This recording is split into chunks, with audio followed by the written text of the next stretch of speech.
तो फर्स्ट से लेकर 9 क्लास तक मेरी लाइफ बहुत अलग थी। किसी को ज्यादा फर्क नहीं पड़ता था मुझसे। मानो क्लासरूम का डस्टबिन हूँ मैं, कोई मुंह ही नहीं लगाता था। अबे श्रीवास्तव, क्या कर रहा है यार ये?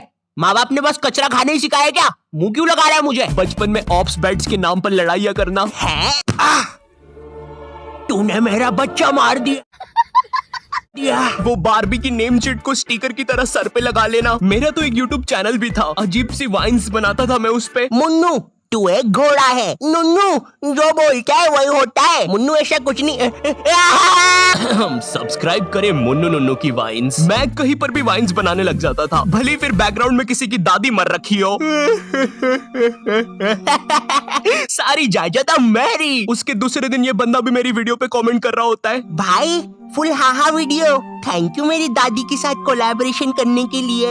ओम नमः शिवाय। जिसकी दादी मरी है वो ये इस कमेंट को लाइक करो। जिंदगी बहुत मस्त चल रही होती है, लेकिन फिर 10th क्लास आ जाती है। 10वीं कक्षा, नो दोस्ती यारी, ओनली पढ़ाई। 10th क्लास के टाइम पर तुम्हारे मम्मी पापा को भी एकदम से याद आता है, अरे हमारा तो बच्चा भी है। अरे हाँ, किधर रखा है उसे? लास्ट टाइम तो कबर्ड में रखा था, भाग गया। 10th क्लास में ना तुम्हारे मम्मी पापा तुम्हारे पास आते हैं, इधर तुम तुम्हारे रूम में अजीब से काम कर रहे होते हो।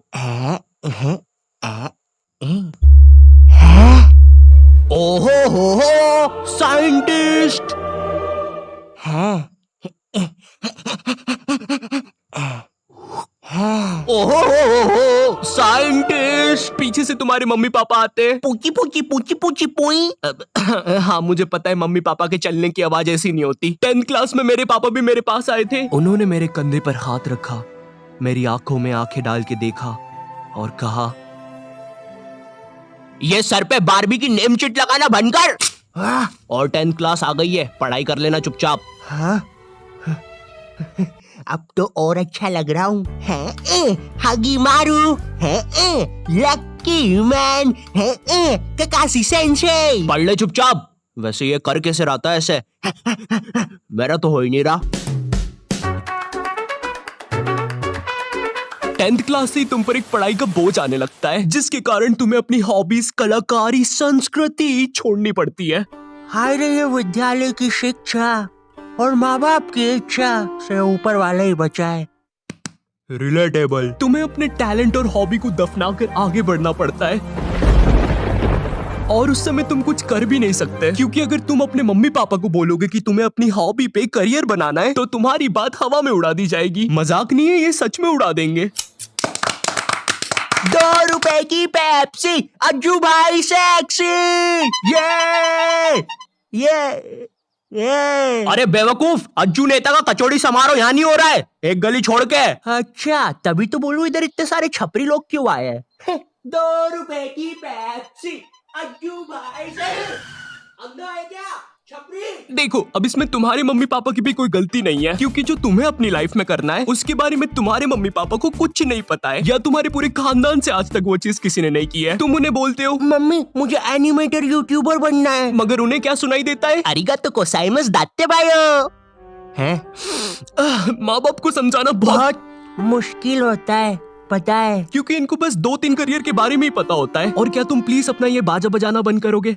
Thank you. अगर तुम इन करियर में से कुछ नहीं बन रहे हो, तो तुम्हारे मम्मी पापा के हिसाब से तुम पक्का कोई क्रिमिनल या तो मैक्सिको के ड्रग डीलर बन रहे हो। Como te lamus, amigo? Eriste porte, mamma mia!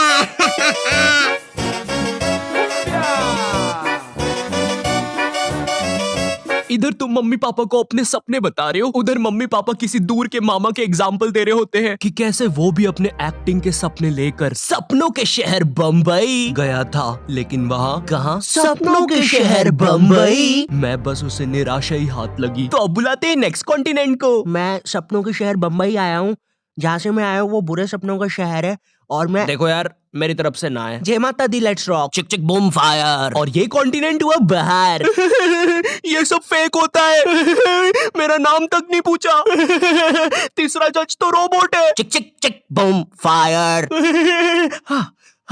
कितना बड़ा स्टेज है। एक साइकिल रख दो बाहर जाने के लिए भाई। गाड़ी बुला के जाना पड़ेगा।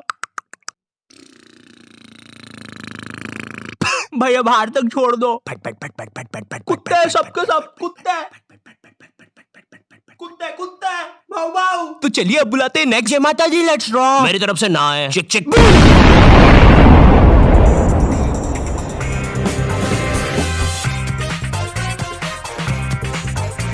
तो अब मैं अपने बारे में बताता हूँ। तो नॉट यू टाइप जी। थू। जी आपने कहा कि आपको पढ़ाई में बचपन से इंटरेस्ट नहीं था, जी बचपन से ही कुछ क्रिएटिव करना था आपको। जी। तो ये 10वीं के बाद आपने बायोलॉजी क्यों ले ली? कहीं माँ बाप ने कोड़े मारे थे क्या? नहीं नहीं जी, मम्मी पापा तो सही है। मम्मी ने तो टिफिन भी बांध के दिया है, तेल छोड़ दिया अचार ने। तो जी ऐसा था कि मैंने बस बायोलॉजी ले ली थी, मुझे नहीं पता था इतना पढ़ना पड़ता है। 11वीं और 12वीं पता ही नहीं चला इसकी माँ का 2 साल कहाँ निकल गए। जी जी जी और फिर हवाबाजी में बंदी भी बन गई, तो यूट्यूब करने का टाइम ही नहीं मिला। जी जी जी जी जी। चाय पियेंगे? आप पिलाएंगे तो क्यों नहीं पियेंगे। तो आप लोग भी बने रहिए। उसमें मुझे क्या मिल रहा है, मेरा क्या फायदा पॉडकास्ट में। ये हाँ, ये मेरी रियल कहानी है। मेरा प्लान तो वीडियोस बनाना ही था, पर पढ़ाई के प्रेशर में 2 साल कहाँ निकल गए मुझे पता भी नहीं चला। हाँ, मैं बायोलॉजी के अलावा कोई सा सरल सब्जेक्ट जैसे आर्ट्स लेके, आर्ट्स का मैन मैं हूँ, दुनिया का रखवाला, आर्ट्स भी बन सकता था। पर मेरे स्कूल में मैथ्स, बायोलॉजी और कॉमर्स के अलावा कोई सब्जेक्ट ही नहीं था। और देखो, मुझे कॉमर्स और मैथ्स तो लेना नहीं था, क्योंकि कॉमर्स वालों को स्कूल में कोई सीरियस नहीं लेता था। अंदर आग लगी है, आग है अंदर। अच्छा तो ये ले पानी। अरे अरे क्या कर रहे हो, सच बोल रहा हूँ, बंटी और रोहन ने आग लगाई है। चल बंटी कमाल, पाद के मचाते धमाल। भाई तुझे कितनी बार बोला है, मुझे वो डायलॉग पसंद नहीं। अपन को हिचकी आया रे, लगता है अपन को भी कोई याद कर रहा है। भाई पक्का रवि ने चुगली लगाई होगी। हाँ, यही थे मेरे कॉमर्स वाले। वैसे ये मोटा पाद के आग फैलाने वाला था, यही था इसके धमाल का मतलब। मेरी स्कूल में बैन है ये दोनों, शायद भारत की सभी स्कूलों में बैन होंगे। तिहाड़ जेल में अभी ये दोनों। वैसे चल बंटी कमाल, पाद के मचाते धमाल। भाई तुझे कितनी बार बोला है, मुझे वो डायलॉग पसंद नहीं। अपन को हिचकी आया रे, लगता है कोई याद कर रेला। भाई पक्का रवि होगा। अब अगर मैं मैथ्स की बात करूँ तो मैथ्स के साथ मेरे रिश्ते बहुत बेकार है, वो मुझे पागल करता है। 12th के बाद मैंने सोचा था कि अब मैं आराम से वीडियोस बनाऊंगा, लेकिन फिर मुझे नीट के बारे में पता चलता है। जिन लोगों को नीट के बारे में पता नहीं है, ये जेई जैसी एग्जाम होती है, और जिनको जेई के बारे में नहीं पता, ये नीट जैसी एग्जाम होती है। मेरा नाम पपलू है और मुझे मछली पसंद है। सरल भाषा में कहूँ तो नीट की एग्जाम से तुम डॉक्टर बनते हो। उस टाइम मैंने सोचा कि मुझे तो कभी डॉक्टर बनना ही नहीं था, तो ये फिर किस रास्ते पे जा रहा हूँ मैं? पवन दारू ठेके के रास्ते पे। तू कौन है साले बेताल, भग जाने तो चटका लगा दूंगा। नहीं। मैंने अपने मम्मी पापा को समझाया कि मुझे डॉक्टर कभी बनना ही नहीं था। लकीली उन लोग को मेरी बात समझ में आई, और उनने मुझे डॉक्टर से थोड़े से कम कठिन कॉलेज में डाल दिया, फार्मेसी। पर खैर अब मैं वीडियोस बना सकता था। पर सच कहूँ तो वीडियोस बनाने का पैशन इतना था मुझ में, अगर डॉक्टर भी बन जाता तो वीडियोस तो तब भी बना रहा होता मैं, लेकिन थोड़े अलग प्रकार की। नमस्कार दोस्तों, मैं हूँ Shri doctor Ayu, MBBS, MD, MS, BSc, PSG, Neymar, Messi, Cristiano Ronaldo, MC, BC और मादर। सबसे पहले हमारी डॉक्टर मेंबरशिप खरीदने वालों को शाउट आउट दे देते हैं। पैरालाइज नानी, हीमोग्लोबिन संजू, एड्स का मरीज राजू और नीट एस्पिरेंट सरोजनी। और हमारे लिए एक मैसेज भी आया है, मेरी माँ मर गई तेरी वजह से, हराम कौर।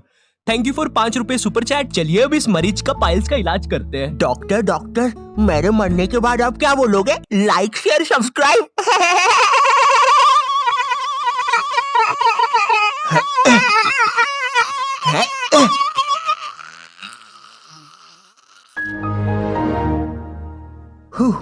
दोस्तों आज के लिए बस इतना ही। होप आपको लाइव स्ट्रीमिंग पसंद आई होगी।